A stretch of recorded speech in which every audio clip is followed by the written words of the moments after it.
Last class we have concluded our class with this numerical और आप लोग को ट्राई करने में थोड़ा दिक्कत हुआ क्योंकि मैं दिक्कत वाला मेथड ही बताया था, क्योंकि फंडामेंटल मेथड बताया था। फंडामेंटल मेथड को थोड़ा और डिटेल्स में देख लेंगे तो आपको लगेगा कि ये चीज़ें बहुत आसान है, ओरल है, ठीक है। फिर before we go for that interesting and important method to solve this type of question, पहले हम ट्रेडिशनल मेथड में इसको सॉल्व करते हैं, फिर उसके बाद करेंगे, ठीक है। क्या दिया है, एक 4 kg block strikes and sticks to 6 kg। 4 kg का ब्लॉक 6 kg को टकराया और चिपक गया। Find final speed of the combined mass. हम जानते हैं कि जब भी दो बॉडी आपस में टकराते हैं, they exert equal and opposite forces on to each other for equal time, so they undergo equal and opposite change in momentum. यहाँ पे हमारा सीखना बंद हो गया था, इसका चेंज इन मोमेंटम जितना होगा इसका चेंज इन मोमेंटम उतना होगा। उसके आगे का स्टेटमेंट जाएंगे तो चीजें आसान हो जाएगा। आगे का स्टेटमेंट में अभी नहीं गए हैं हम लोग, खाली इतना जान लिए कि दोनों का equal and opposite change in momentum होगा। समझ में आया? ठीक है, यहीं पे रुक जाते हैं और एक स्टेप आगे जाएंगे तो चीजें ओरल बन जाएगा। वो स्टेप को नहीं बताया, जिसको आप सोचोगे तो समझ लोगे आराम से। एनीवे, मतलब 4 kg का जितना चेंज इन मोमेंटम होगा 6 kg का उतना चेंज इन मोमेंटम होगा। अच्छा, फॉर 4 kg और फॉर 4 kg इनिशियल मोमेंटम क्या था मेरे भाई? अगर हम किसी एक डायरेक्शन को पॉजिटिव लेते हैं, जैसे हम कहेंगे कि चलो हम यूजुअली लेते हैं ये डायरेक्शन को पॉजिटिव, उल्टा डायरेक्शन को नेगेटिव। 4 kg का क्या था इनिशियल मोमेंटम? 4 × 20 था कि नहीं? 80 kg मीटर पर सेकेंड। 4 kg के लिए क्या फाइनल मोमेंटम आप बता सकते हो? फाइनल मोमेंटम क्या था? 4 kg भी में जा रहा था, नहीं, इट इज 4v, वो भी इधर को जा रहा था, इसलिए इसको भी पॉजिटिव ले लिए। अच्छा, फॉर 6 kg क्या बताओगे इनिशियल मोमेंटम क्या था? वो तो रेस्ट में रखा हुआ था, तो मतलब 0। और फाइनल मोमेंटम क्या था? 6 kg जाने लगा कितने स्पीड में? v स्पीड में। Now what we know that, मैं kg मीटर पर सेकंड को मिटा देता हूं क्योंकि आप लोगों को मालूम है जगह नहीं है तो इसलिए मिटा देता हूं, otherwise you should write the units. अच्छा, हमें मालूम है कि जो चेंज इन मोमेंटम है दोनों का बराबर होगा, इक्वल एंड अपोजिट होगा। Change in momentum of 4 kg delta p for 4 kg must be equal to and opposite to delta p for 6 kg। क्या ये माइनस साइन हजम हो रहा है? नहीं हो रहा है, चलो नहीं हो रहा तो छोड़। हम कहेंगे magnitude of change in momentum of 4 kg is equal to magnitude of change in momentum of 6 kg। ये तो हजम हो रहा है, नहीं, डायरेक्शन अपोजिट होगा। ठीक है, 4 kg का चेंज इन मोमेंटम का मैग्नीट्यूड क्या हो गया? 4 kg का चेंज इन मोमेंटम पहले था 80, अब हो गया 4v। नहीं हुआ कि नहीं हुआ? मोमेंटम घट गया है क्योंकि v कम होगा ना, इससे 20 में गया टकराया तो स्पीड स्लो हो जाएगा। हाँ, इसका बताओ 6 kg का मोमेंटम बढ़ गया कि घट गया? वो तो रेस्ट में था, अब चलने लगा, अब हो गया 6v, पहले था। समझ में आ रहा है? ये थोड़ा सिंप्लीफाई करो तो मिल गया आपको 10v। ओ सॉरी 10v, तो मेरा कैलकुलेशन गलत था रे भैया, कैलकुलेशन तो गलत था। कितना हो जाएगा ये? 4 × 20 था, ये 10। Yes you are correct. v का वैल्यू क्या आया? 8 मीटर पर सेकेंड। किसका है? तेरा? हाँ सही है, इट इज 8 मीटर पर सेकेंड। समझ में आया? तो दोनों का चेंज इन मोमेंटम का मैग्नीट्यूड बराबर हुआ। क्या बात समझ में आया? इस चीज को थोड़ा और आसान बनाने की कोशिश करते हैं। Let us repeat the same question again. पहले वो स्टेटमेंट को फिर से सोचते हैं। कौन सा स्टेटमेंट था बताओ? न्यूटन थर्ड लॉ वाला। For every action there is an equal and opposite reaction, and action acts on one body, reaction acts on the other body, they are in opposite directions. So whenever two bodies strike each other, they exert equal and opposite forces on each other.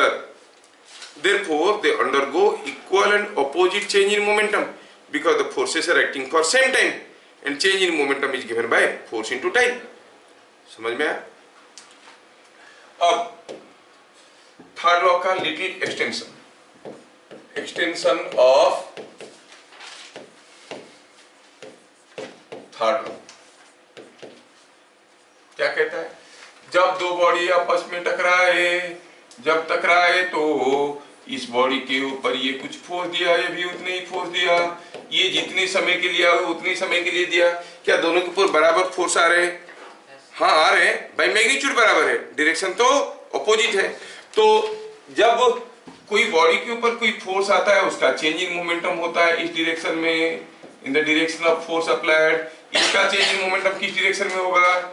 इस direction में होगा। अब ये force जितनी समय के लिए आया, ये फोर्स उतनी समय के लिए आया। जब दोनों टकराए, एक दूसरे के ऊपर फोर्स दिए, एक ए बी के ऊपर जितना समय के लिए फोर्स दिया, बी ए के ऊपर उतनी समय के लिए फोर्स दिया, नहीं तो ए का जितना चेंज इन मोमेंटम होगा बी का उतना ही चेंज इन मोमेंटम होगा। ए का चेंज इन मोमेंटम इस डायरेक्शन में हुआ तो बी का चेंज इन मोमेंटम इस डायरेक्शन में होगा। यहां तक तो चीजें समझ में आया।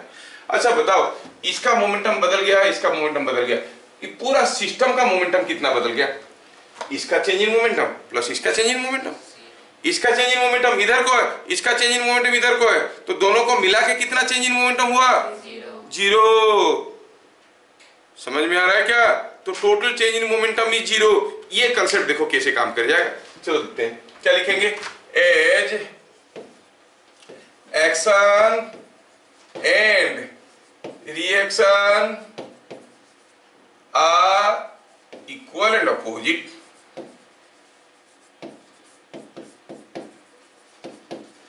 and act on two bodies for equal time. Therefore, they undergo equal and opposite change in momentum.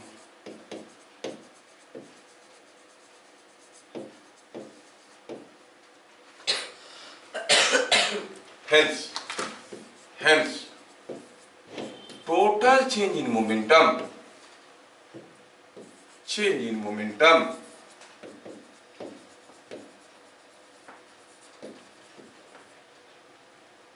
of the system of two bodies is zero। क्या ये चीज समझ में आया? जीरो क्यों होगा? इसका जितना चेंज इन मोमेंटम हुआ उसका उतना ही चेंज इन मोमेंटम हुआ, उसका जिस डायरेक्शन में हुआ इसका अपोजिट डायरेक्शन में हुआ, टोटल चेंज इन मोमेंटम कितना हुआ? नहीं, जीरो हो गया। अब यही चीज को थोड़ा और भी बढ़िया से समझेंगे। Total change in momentum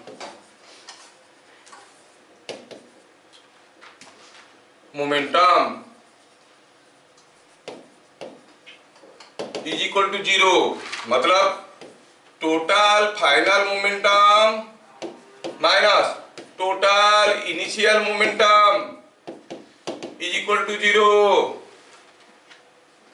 change in momentum zero है, total final minus total initial must be zero. मतलब ये हुआ final total momentum is equal to initial total momentum, मतलब शुरू में जितना मोमेंटम रहेगा सिस्टम में बाद में वही मोमेंटम रहेगा। हेंस क्या लिखेंगे? thus in absence of external forces the total momentum of a system remain conserved, जिसको अदरवाइज कह सकते हो कांस्टेंट। इसी को कहते हैं, क्या कहते हैं? Law of conservation of momentum. बड़ा इंपॉर्टेंट लॉ है।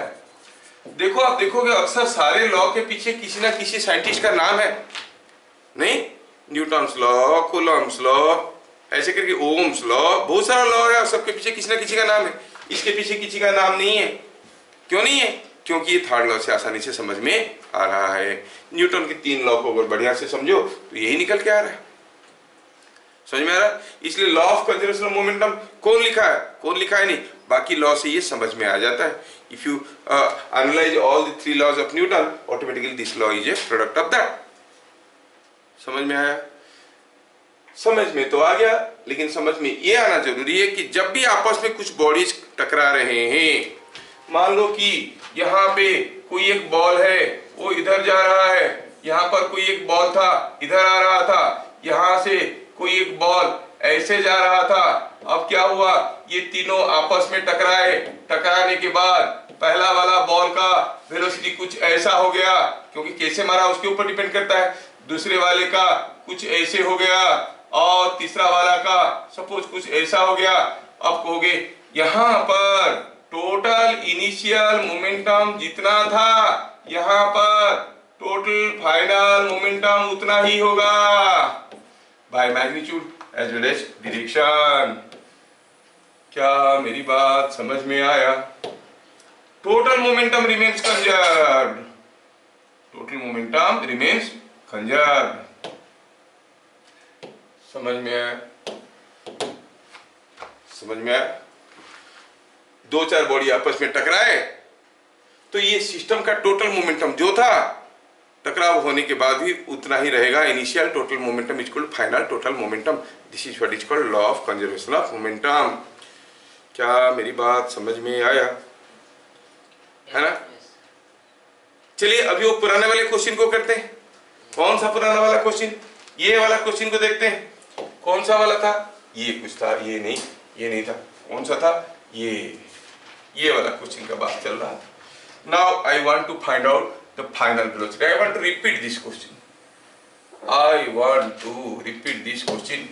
I want to repeat this question. देखो कितना आसानी से बनता है। मैं इसको कॉपी किया, ले लिया आगे।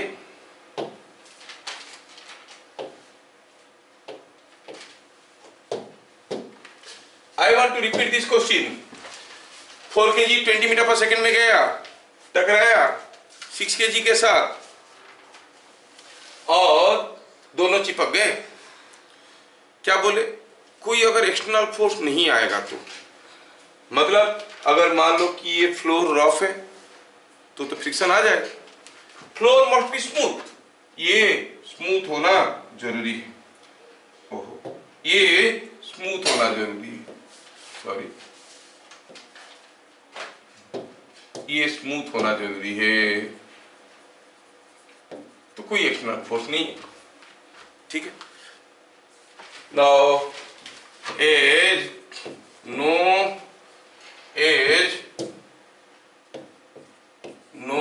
एक्सटर्नल फोर्स, सॉरी ये क्या हो रहा? As no external forces,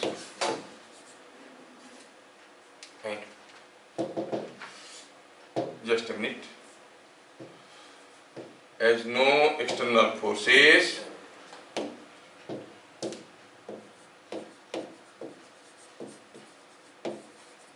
act on the system of 4 kg and 6 kg, आप कहोगे total final momentum must be equal to total initial momentum. क्या ये बात समझ में आ रहा है? बोलो। yes. समझ में आ रहा है? इनिशियल टोटल मोमेंटम और फाइनल टोटल मोमेंटम बराबर होंगे, ये बात समझ में आया। अच्छा, फाइनल टोटल मोमेंटम क्या है भाई? ये दोनों मिलके जा रहे हैं, तो आप कहोगे इट इज 6 + 4 जा रहे हैं v स्पीड में, मोमेंटम हो गया 10 × v। इनिशियल टोटल मोमेंटम क्या हो गया? इनिशियल टोटल मोमेंटम में तो आपका सिर्फ 4 kg जा रहा था, दूसरे वाले तो रेस्ट में था। बन गया ना आसान। Now what is value of v coming out to be 80/10 is 8 metre पर second. Is not it very easy to find out? मैं दरअसल ऐसे ही कह सकता, मैंने सोचा था कि 4 × 20 ऐसे 80 होगा टोटल में, तो वो 4 + 6 टोटल वो मास 10 हो जाता है, तो 10 × 80। यस, जो तुमको समझ में आ रहा है वही लॉ है भाई। लॉ निकालने वाले कोई भगवान नहीं थे, कोई चीज को डीपली सोचते थे तो उनको समझ में आ जाता था। अपनी समझ दूसरों को समझ में नहीं आता था तो लिख देते थे लॉ है, मान लो ऐसा होता है। या तो मान लो, विश्वास कर लो, या फिर प्रूफ करके देख लो, है ना। क्या ये बात समझ में आया? क्या हम ऐसा दूसरा क्वेश्चन कर सकते हैं? कोशिश करें तो। मैं एक क्वेश्चन देता हूं। सपोजिंग हम कहेंगे यहां पर कोई एक ब्लॉक था 4 kg का और ये जा रहा था से 8 मीटर पर सेकेंड में। ठीक है, थोड़ा गंदा बन गया। मैं अच्छा ब्लॉक बनाता हूँ, खर्चा थोड़ी हो रहा है ब्लॉक बनाने में। Let me make a good block. Yes, ये कोई एक ब्लॉक था और ये कोई एक दूसरा ब्लॉक है। पता चला कि ये जो ब्लॉक है ये जा रहा था 8 मीटर पर सेकेंड में और ये हो गया मास इसका 4 kg। इसका मास मालूम नहीं है, चलो मास दे देते हैं 2 kg। ये इधर को आ रहा था 2 मीटर पर सेकेंड में। क्या हुआ? दोनों में टकराव हुआ। टकराव होने के बाद क्या हुआ? टकराव होने के बाद ये दोनों ब्लॉक का वेलोसिटी में बदलाव आ गया। कैसा हुआ बदलाव? पता चला कि 4 kg वाला थोड़ा स्लो हो गया, ये बन गया 6 मीटर पर सेकेंड। और ये 2 kg वाला उसके साथ टकराने के बाद पता चला कि उसका डायरेक्शन उल्टा हो गया। बताना आपको है find v in figure shown. Find v क्या होगा?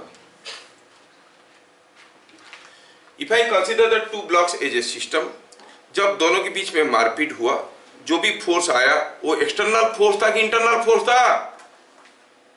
इसका सिस्टम मान लिए। तुम और हम एक फैमिली में हो गए, हम तुमको मारेंगे, पुलिस आएगा क्या? नहीं होगा, because once we consider ourself as a system, तो उनके बीच में जो भी मारपीट होगा वो इंटरनल हो गया। तुम और हम फैमिली में नहीं है, हम हमारा फैमिली अलग है, तुम्हारा फैमिली अलग है, तुमको मार देंगे तो पुलिस आएगा कि नहीं आएगा? Because that becomes external force. How we make a system? हमारा स्क्रिप्चर में तो लिखा है कि अगर पुलिस को अवॉइड करना है, कंसिडर वसुधैव एवं कुटुंबकम, पूरा दुनिया को अपना फैमिली मान लो, जिसको चाहे जितना मारो पुलिस नहीं आएगा, है कि नहीं? ये है ना वसुधैव कुटुंबकम, मतलब क्या है? पूरा हम एक फैमिली है, मारो किसको जितना मारना है, पुलिस नहीं आएगा, सब भाई बहन है, जितना मार सकते हैं। नहीं, अरे नहीं, मारने के चक्कर में नहीं बनाया गया है, वो प्यार से रहने के लिए बनाया गया।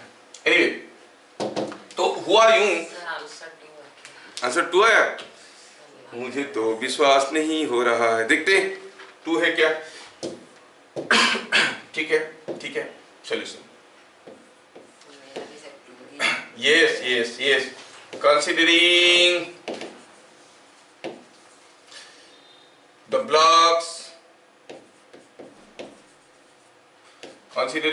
Blocks, as a single system,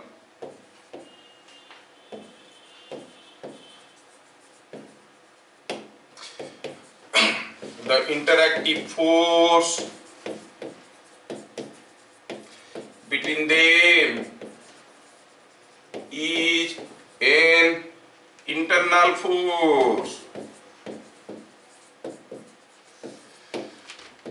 as no external force acts on the system as no external force acts on the system। आप कहोगे initial total momentum is equal to final total momentum. Initial total momentum कितना था? है कोई smart बताएगा? 4 kg जा रहा था 8 में, हम लोग किसी एक डायरेक्शन को पॉजिटिव ले लेते हैं, तो इट इज 4 into 8 प्लस और माइनस माइनस कितना 2 into 2, क्योंकि ये उल्टा डायरेक्शन में था। फाइनली दोनों सेम डायरेक्शन में है, तो क्या हो जाएगा 4 into 6 प्लस 2 into v। क्या बात समझ में आया? यहां से तो v निकालना है, 32 minus 4 is coming out to be 28, और इधर है 24 प्लस 2v, और v कितना आएगा 2 मीटर पर सेकेंड। You are correct. अब समझ में आ रहा है ना कैसे हो रहा है? ये बात है।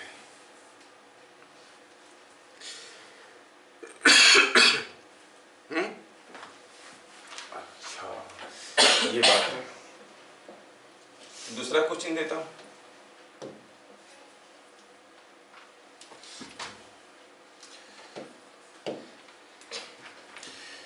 यहां पर कोई एक ब्लॉक था,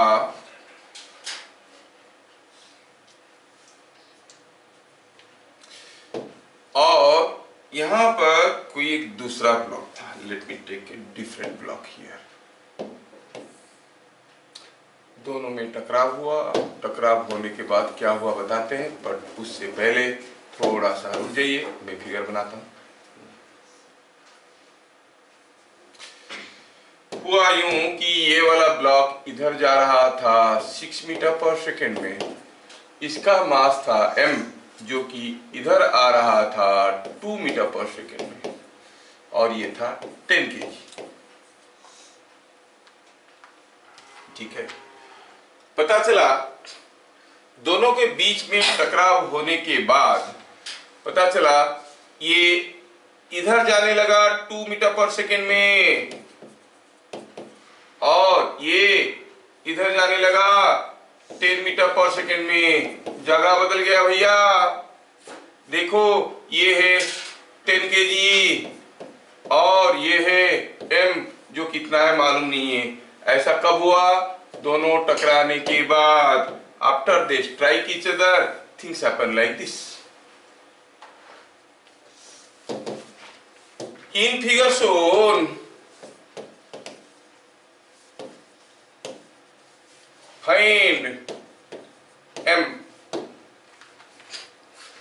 अरे m पूछा है, भी नहीं पूछा है। If I consider the two blocks as a single system, no external force acts, momentum is to be conserved, है कि नहीं? मोमेंटम कंजर्व होगा। चलिए देखते हैं क्या कोई आंसर निकला किसी का।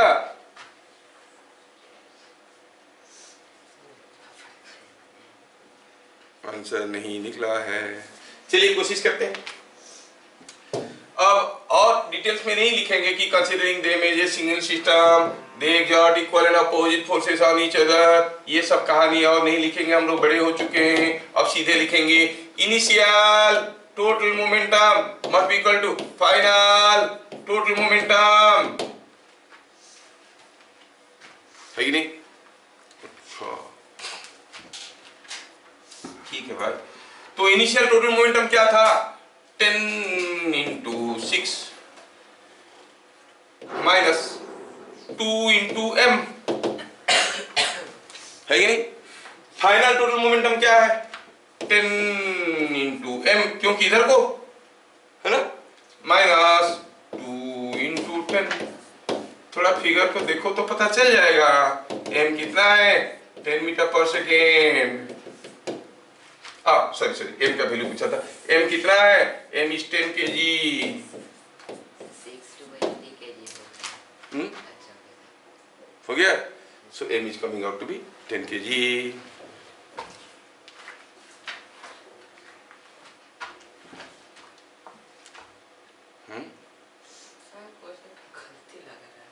मेरा कुछ गलती लग रहा है।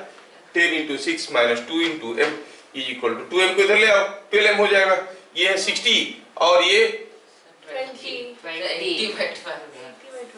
गड़बड़ हुआ क्या? Yes, ओह सॉरी मेरा क्या गड़बड़ हुआ? देखे अरे क्या हो गया? 10 into 6 minus 2 into m is equal to 10 into m।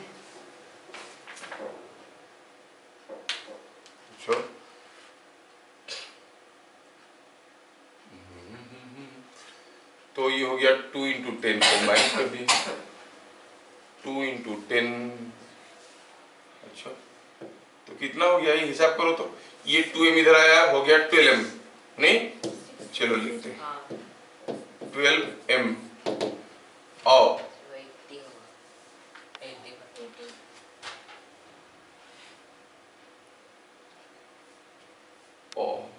और सॉरी मैं कुछ क्वेश्चन में लिखा हूँ, कुछ सोचा हूँ, कुछ मैं सोचा कि ये 6 मीटर पर सेकेंड है तो हो जाता, मैं मन ही मन में इसको 6 सोचा हूँ जबकि लिखा हूँ यहाँ पे 10, इसलिए गड़बड़ हो गया। मैं बताना चाहता हूँ क्या है, बता दूंगा तो थोड़ा आपको अच्छा लगेगा, that is also shortcut you can remember. ये 12m इक्वल कितना हो गया, ये 80 आ गया, तो ये हो गया 80, m कितना हो गया 40/6 इज 20/3 kg। मेरा कहाँ गड़बड़ हो गया मालूम है, मेरा मन में यहाँ पे मैं 6 लिखा हूँ जबकि लिखा हूँ 10, क्योंकि इसमें एक क्लू है।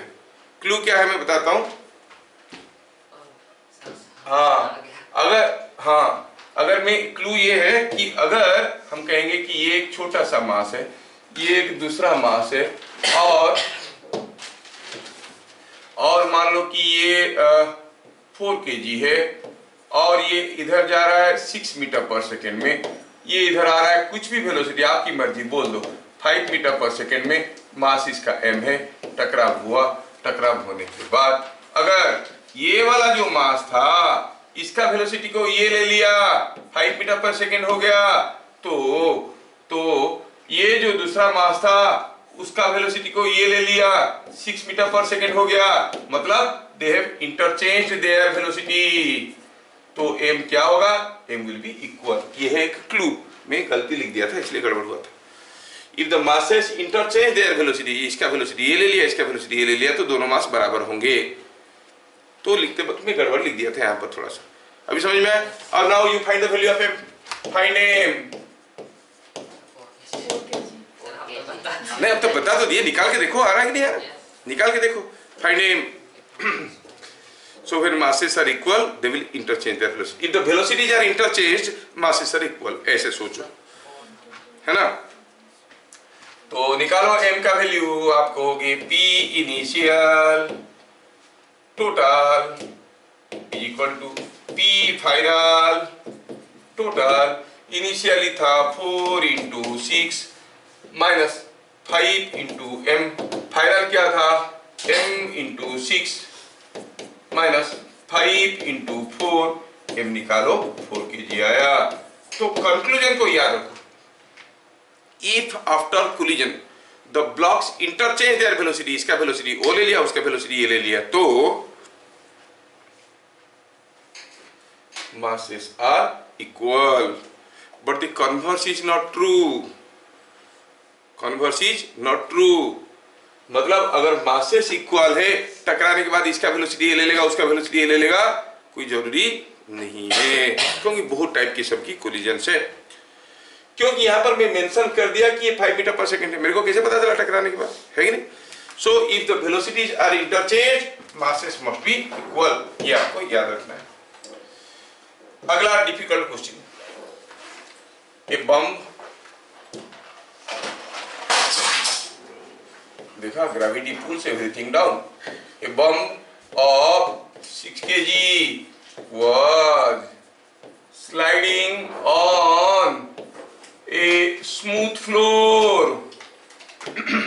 smooth floor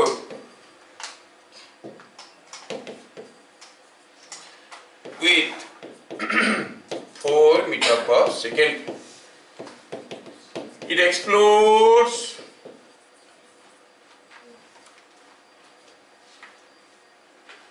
into 2 unequal parts.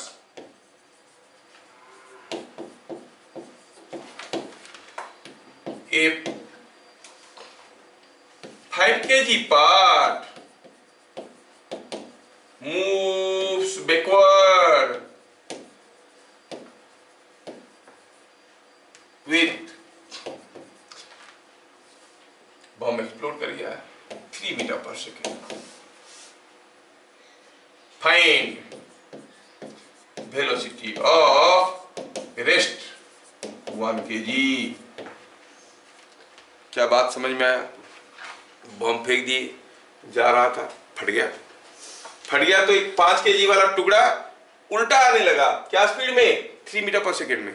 तो बाकी जो 1 kg रह गया वो किधर को जाएगा, कितना जोर से जाएगा। क्या मेरी बात समझ में आया? अच्छा, तो थोड़ा फिगर बनाते हैं। ये था वो बम, वो आया, कितना स्पीड में आया, ये 6 kg का बम था, ये क्या स्पीड में आया, 4 मीटर पर सेकेंड में। फिर पूछा क्या मैं फट लूं, हम बोले कि चलो फट जाओ यहाँ पे, तो वो फट गया यहाँ पे बम। जैसे बम फटा ये 2 टुकड़े में कन्वर्ट हो गया, एक टुकड़ा हो गया 5 kg वाला, 5 kg वाला टुकड़ा वापस आने लगा, क्या स्पीड में, 3 मीटर पर सेकेंड में। पूछा है वो 3 kg वाला, सॉरी, और जो बाकी रह गया 1 kg वाला पार्ट, जो 1 kg वाला पार्ट रह गया उसका वेलोसिटी क्या होगा, क्या होगा, कितना होगा, मालूम नहीं। मालूम नहीं तो भी लिखो। सर इधर को होगा कैसे पता चला, अरे भी नेगेटिव आएगा तो उल्टा कर देंगे, समझ में आ रहा है, भी पॉजिटिव आएगा तो इधर को। तो आपको पता करना है ये जो आपका 1 kg पार्ट है उसका वेलोसिटी क्या है। सोचो और बनाओ, you can do it, you can do it now. ये था बम और ये फटा तो 2 टुकड़ा बन गया।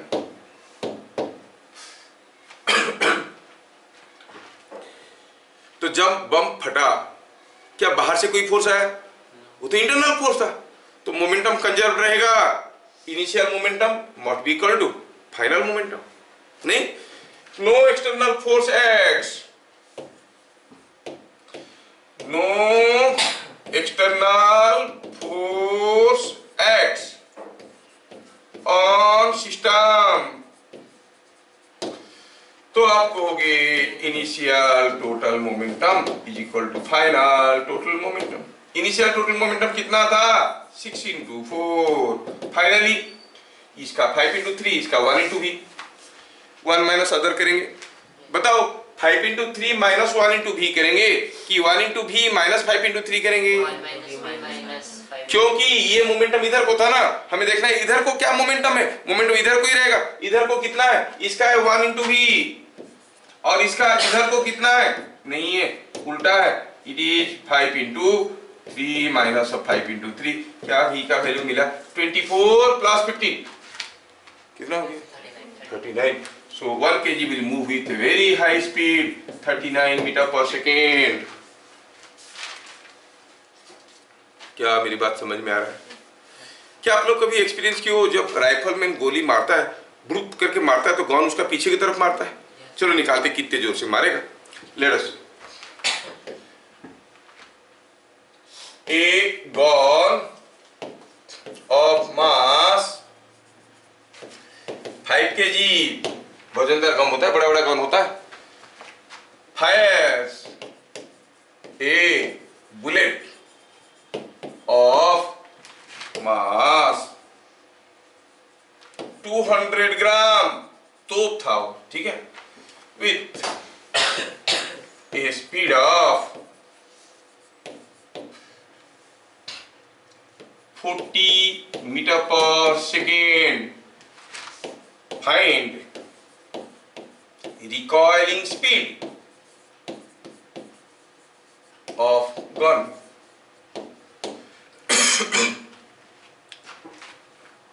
एक्सपीरियंस तो किया होगा ना, गोली गया बाहर और ये पीछे की तरफ ढकेलता है, नहीं। फिगर बनाए, this is gun with bullet,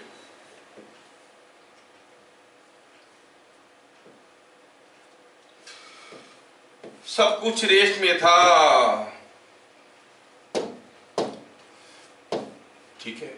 अब गन तो ये है, जैसे बुलेट फायर हुआ, जैसे बुलेट फायर हुआ तो क्या हुआ कहानी, फायर होने के बाद देखोगे कि जो बुलेट था वो बुलेट जाने लगा है क्या स्पीड में, it has gone with a speed of 40 meter पर सेकेंड। तो ऑब्वियस है कि जो गन है वो गन क्या होगा, वो पीछे की तरफ जाएगा। क्या बात समझ में आ रहा है कि गन पीछे की तरफ क्यों जाएगा? क्या ये गन पीछे की तरफ जाएगा, सबको समझ में आ रहा है? क्योंकि पहले इसके पास कोई मोमेंटम नहीं था। पहले गन के पास कोई मोमेंटम था क्या? सब कुछ तो रेस्ट में था। अब बुलेट इधर जाने लगा है, बाहर से कोई फोर्स आया क्या? नहीं। पहले मोमेंटम जीरो था, तो अभी मोमेंटम जीरो होना है। मोमेंटम जीरो कैसे होगा? क्योंकि इसका इधर को हुआ तो इसको इधर को होना जरूरी है। So the gun will move backward with a force v। और गन का मास तो दिया हुआ है, कितना? 5 kg। ये 5 kg। आप कहोगे as no external force action system, अंदर का स्प्रिंग फोर्स का काम हुआ। आप कहोगे final total momentum what we equal to initial total momentum. फाइनल टोटल मोमेंटम था बुलेट का mass of bullet into 40 minus mass of gun into v is equal to initial total momentum था 0, है कि नहीं? अब v का वैल्यू पूछा है तो v का वैल्यू हो जाएगा m into 40 by capital M। Value डाला जाए सबका। m 200 ग्राम है, m 200 ग्राम है, मतलब कितना केजी? 0.2 केजी। और कैपिटल M है 5 केजी, नहीं? So it is 40 by 25, that is 8 by 5, 1.6 meter per second. So it is coming out to be 1.6 meter per second. तो गन कितने जोर से वापस धक्का मारेगा? 1.6 मीटर पर सेकेंड स्पीड में धक्का मारेगा। समझ में आ रहा है ना? इंटरेस्टिंग। पहला वाला फंडा जो था, इसका जितना चेंज इन मोमेंटम होगा उसका भी उतना चेंज इन मोमेंटम होगा। थोड़ा ज्यादा दिक्कत होता था, दो बार करना पड़ता। अब पहले जितना था अब उतना ही रहेगा, है ना? थोड़ा कुछ इनको और डिफिकल्ट बनाते हैं देखने के लिए कि तुम्हारा दिमाग कैसे काम करता है। लेट्स चलिए अगला थोड़ा सा डिफिकल्ट वाला क्वेश्चन। हुआ यूं है कि एक बोट ऐसे रखा हुआ था और ये बोट का मास था कितना? ये बोट का मास है 100 kg। पानी में रखा हुआ है, थोड़ा टेढ़ा दिख रहा है, मेड इन चाइना होगा, सीधा कर देते हैं। ये सीधा है, अब सीधा हो गया। नहीं, बोट को थोड़ा अच्छा बना दे, ये गंदा बोट है। चलो अच्छा वाला बोट, ये हो गया कोई बोट ऐसे। अब यहाँ पे हुआ यूं कि एक आदमी खड़ा हुआ था। आदमी का वजन है 40 kg और ये बोट का मास है 100 kg। सब कुछ रेस्ट में है। अच्छा, ये आदमी अगर भागेगा बोट के ऊपर तो बोट रेस्ट में रहेगा कि मूव करेगा? मूव करेगा, क्योंकि वो बोट को पुश करते हुए जाएगा। अगर आदमी भागेगा लेफ्ट में, बोट जाएगा राइट, उल्टा आदमी जाएगा राइट में तो बोट आएगा लेफ्ट में। अच्छा ठीक है, आओ ठीक है। क्वेश्चन क्या है? क्वेश्चन लिख देते हैं पहले। Let us right the question. Question पहले लिखते हैं। ये हो गया बोट, बड़ा सुंदर सा बोट है, देख लो आपके लिए बनाया नया बोट।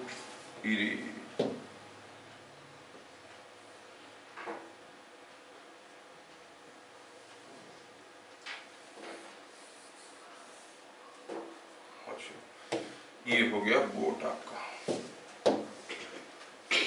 पानी में बोट है और हुआ यूं है, if man runs on boat with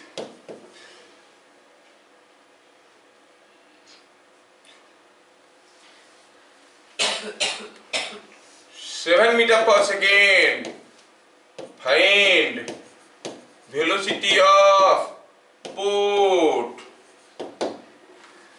खतरनाक क्वेश्चन है, बनाने में गड़बड़ होने का पूरा चांस है।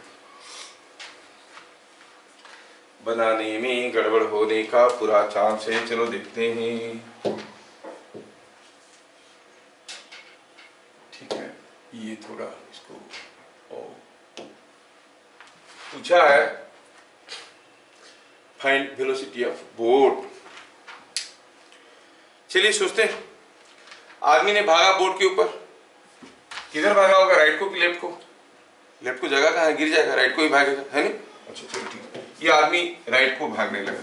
जब ये आदमी राइट को भागने लगा तो हुआ क्या, ये क्या हो गया?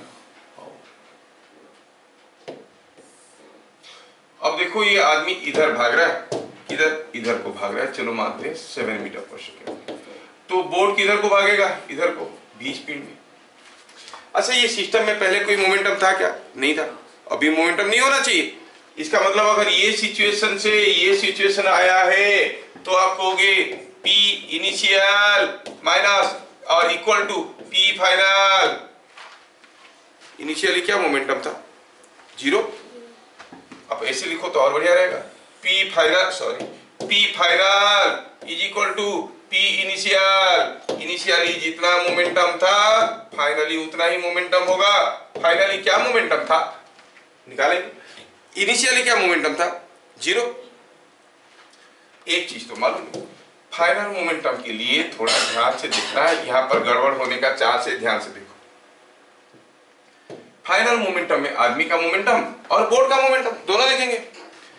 आदमी का मोमेंटम कितना था? 40 इंटू 7? नो, क्योंकि अगर बोट पीछे जा रहा है v में, आदमी जा रहा है 7 में, आदमी का स्पीड क्या हो गया? वो तो बोट के ऊपर खड़ा है ना, तो उसका हो गया 7 माइनस v। अरे बोट अगर अपनी जगह रहता है, ये 7 में भाग रहा है, तो आप कहते हैं कि इसका वेलोसिटी है 7 मीटर पर सेकेंड। अब हो क्या रहा है, बोट उल्टा चल रहा है, नहीं? तो इसका स्पीड क्या हो गया? 7 और 7 प्लस v और 7 माइनस v, 7 माइनस v। ये समझ में आना जरूरी है। अगर वो आदमी जिधर भाग रहा है बोट भी उधर जाता तो वेलोसिटी क्या हो जाता? 7 प्लस v। कोई बस जा रहा है, बस के अंदर आप पीछे से आगे की तरफ भाग रहे हो तो आपका स्पीड तो बस से भी ज्यादा है कि नहीं? बस जा रहा है, आप बस के अंदर आगे से पीछे की तरफ भाग रहे हो तो आपका स्पीड बस का स्पीड से कम है। सिंपल सा चीज है। तो समझ में आ रहा है कि नहीं आ रहा है? आ रहा है ना सर? लेकिन v अगर 7 से ज्यादा होगा तो हाँ होगा क्या? होगा क्या? ये 100 kg का है, ये 7 kg का है ना? तो क्या हो जाएगा? ये 40 kg इंटू कितना? 7 माइनस v। ये समझ में आना जरूरी है। ये हो गया बच्चे का मोमेंटम। बोर्ड का मोमेंटम को माइनस लिखेंगे, माइनस 100 इंटू v, क्योंकि यूजुअली हम लोग ये डायरेक्शन को पॉजिटिव लेते हैं। And that whole thing is equal to initial momentum that is 0। थोड़ा मारपीट करो, क्या मिला? 40 into 7 is equal to 140 into v, और v कितना हो गया? 280/140 is 2 मीटर पर सेकेंड। बोट चलने लगेगा 2 मीटर पर सेकेंड में। समझ में आया? ये बात है। यस यस, थोड़ा डिफिकल्ट होगा लेकिन तुम लोग को समझ में तो आ रहा होगा, आ रहा ना? यस, ये बात है। अच्छा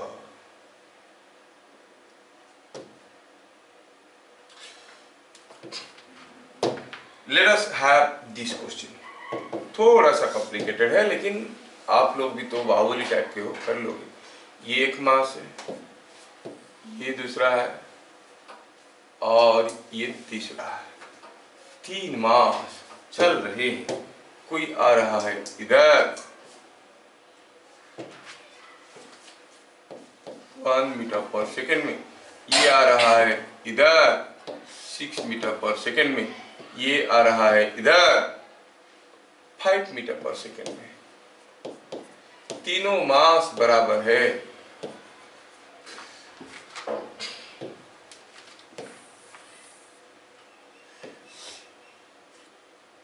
क्वेश्चन को समझ लेना मेरे भाई, क्वेश्चन को समझ लेना, बड़ा इंटरेस्टिंग क्वेश्चन है ये है। तो क्या बोला है? इन figure shown if the masses strike and stick to each other,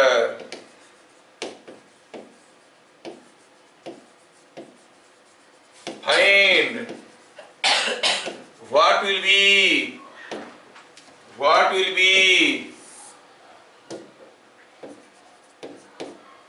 final velocity or final speed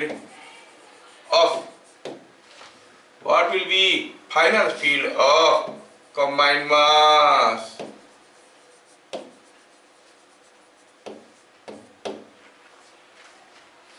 combined mass का फाइनल स्पीड क्या होगा? तो क्या निकालेंगे?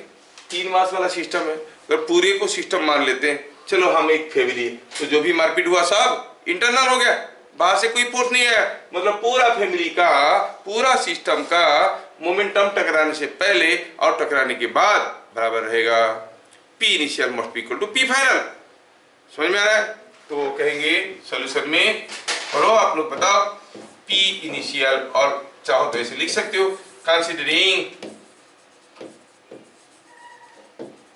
considering them as a system। हुआ यूं है कि ये जो सिस्टम है, चलो मानते हैं कि ये 3 मास जो है, ये तीनों मास अब हुआ यूं है कि तीनों मास आके चिपक गए एक दूसरे के साथ। Now they are in contact with each other. I don't know with what speed they are moving, and that is what I want to calculate. ये निकालना मैं चाहता हूं कि तीनों मिलके क्या स्पीड में जाएंगे, यही हमें पता करना है। Say that is v, say that velocity is v, हमें पता करना है कि v क्या है। Considering them as a system, आप कहोगे final momentum must be equal to initial momentum. Finally क्या हो गया? 3 ठो मास है और v स्पीड में जा रहे हैं, 3mv। समझ के लिखो, उतारो मत। और इनिशियल मोमेंटम पहले क्या था बताओ? ये m का क्या था? It was 5m plus 1m minus 6m, मतलब 0। तो व्हाट वाज v? तो सारे टकराएंगे तो एक जगह खड़े हो जाएंगे, दे विल नॉट मूव। समझ में आया? They will strike each other and stop. एक बार स्टिक करने के बाद तीनों मिलके रुक जाएंगे। ऐसे भी हम कर सकते हैं। कैरम खेलते वक्त ये सब चीजों की जरूरत पड़ता है। कैसे मारोगे, क्या होगा, कौन जाएगा, किधर रुकेगा? हाँ, समझ में आ रहा है? So finally they stop. Finally they stop.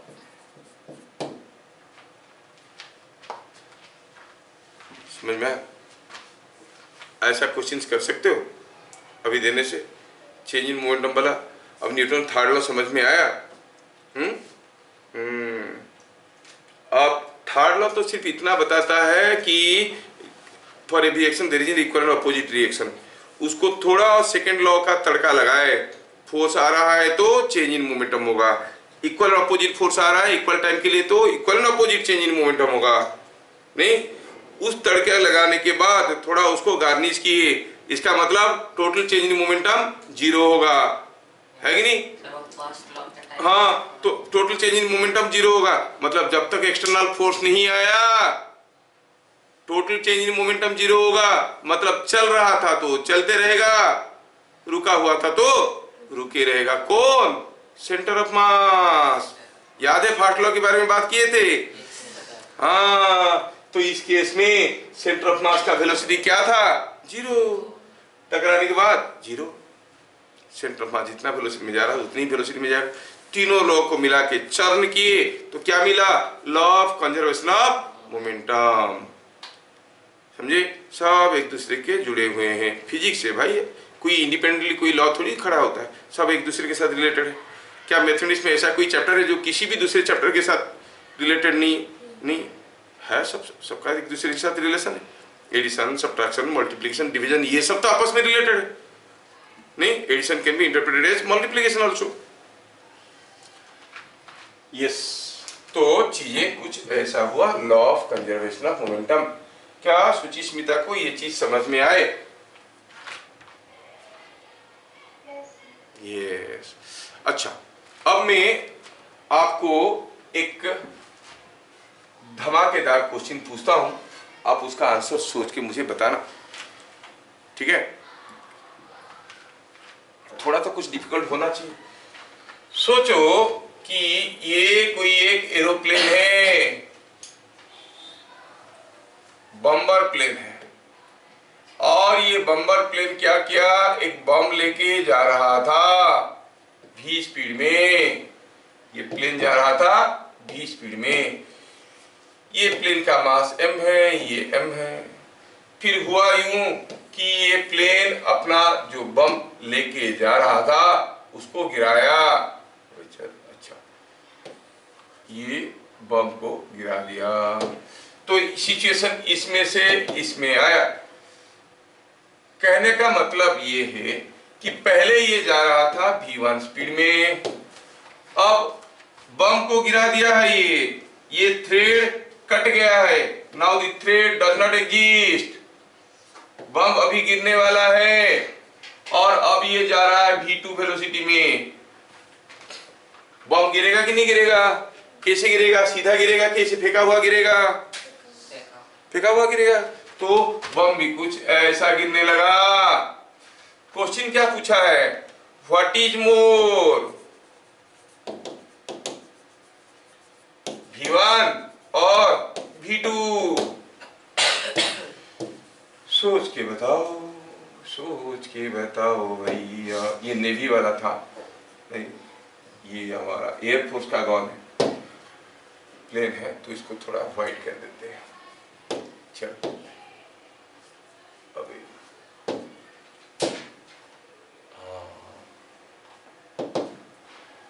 Yes, बम जो है वो रेड है। जब तक आप लोग सोच रहे हो मैं बम को आग बबूला कर रहा हूं। बताना आपको ये है कि बम गिरने के बाद एरोप्लेन का स्पीड बढ़ेगा कि घटेगा?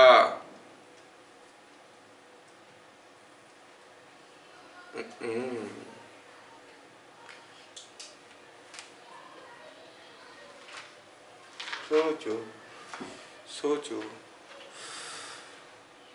दूसरा चीज और एक सोचना है। अगर मैं किसी एक स्मूथ फ्लोर पे कोई एक लकड़ी का ब्लॉक है, उसको मैं क्या किया, उसको मैं आग लगा दिया, लकड़ी के ब्लॉक को आग लगा दिया, ठीक है? ऐसा करके आग लगा के छोड़ दिया। लकड़ी का block now going like this, ठीक है? जलता हुआ लकड़ी का ब्लॉक, इसको मैं क्या किया, किसी एक स्मूथ फ्लोर पे v वेलोसिटी में फेंक दिया। तो ये जो लकड़ी का ब्लॉक है उसका स्पीड ग्रेजुअली बढ़ेगा कि घटेगा कि कांस्टेंट रहेगा? मोमेंटम कंजर्व करना है कि नहीं? तो जैसे हम इस ब्लॉक को ऐसे फेंके, बढ़ेगा आगे, बढ़ेगा आगे, लेकिन जलने से मास धीरे धीरे घटेगा। अब सोचना है और बताना है क्या धीरे धीरे इसका स्पीड बढ़ेगा, कांस्टेंट रहेगा कि घटेगा? बढ़ेगा लग रहा है। तो फिर हम मिसाइल क्यों बनाते? लकड़ी में ही आग लगा के फेंकते, स्पीड बढ़ते जाता बुलेट की तरह एकदम। नहीं, ऐसा करते हैं क्या? नहीं। लकड़ी में आग लगा दोगे तो इसका स्पीड बढ़ेगा? कभी देखे हो? तेल डाल दो, लकड़ी में आग लगा दो, पता चला इसका स्पीड बढ़े जा रहा है। मास तो कम हो रहा है लेकिन स्पीड भी नहीं बढ़ रहा है, प्रैक्टिकली नहीं लग रहा है। फिर हो कैसे रहा है? How this law of conservation of momentum is valid? ये सोचना है। यहाँ पर तो मिस्ट्री है। मास तो यहाँ से गायब हो रहा है, जा कहाँ रहा है? सब ऐश बन रहा है, लेकिन सर या फिर कोई मास आयस थोड़ी बन रहा है। 5 केजी को जलाओगे तो 100 ग्राम का आयस मिलेगा। तो फिर सर कोई गैस निकल रहा होगा। गैस निकल रहा है, यू आर वेरी करेक्ट। उसका फिर वेलोसिटी हीट निकल रहा होगा, यस। वो सबको देखना पड़ेगा क्योंकि आप इसी के मोमेंटम की बात कर रहे हो। इसको टुकड़ा टुकड़ा करो तो उन हर टुकड़ा को भी कंसीडर करना पड़ेगा। आप देखोगे यहाँ से धुआं धुआं सा जा रहा है, not only gas molecules are moving, यहाँ से हीट निकल रहा है, हीट से फोटोन्स निकल रहे हैं। हीट भी एक एनर्जी है, उसमें से फोटोन्स निकल के आ रहे हैं और वो फोटोन्स के भी कुछ कुछ मोमेंटम है। वो सारा मोमेंटम को जोड़ेंगे तो ये कांस्टेंट रहेगा, ना कि मास घट गया। Momentum is conserved. समझ में आ रहा है? Momentum is conserved.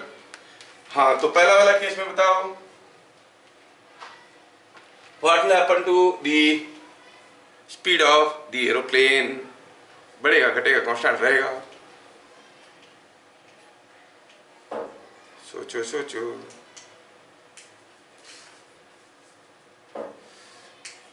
अब ये सोच के बताना है, ठीक है?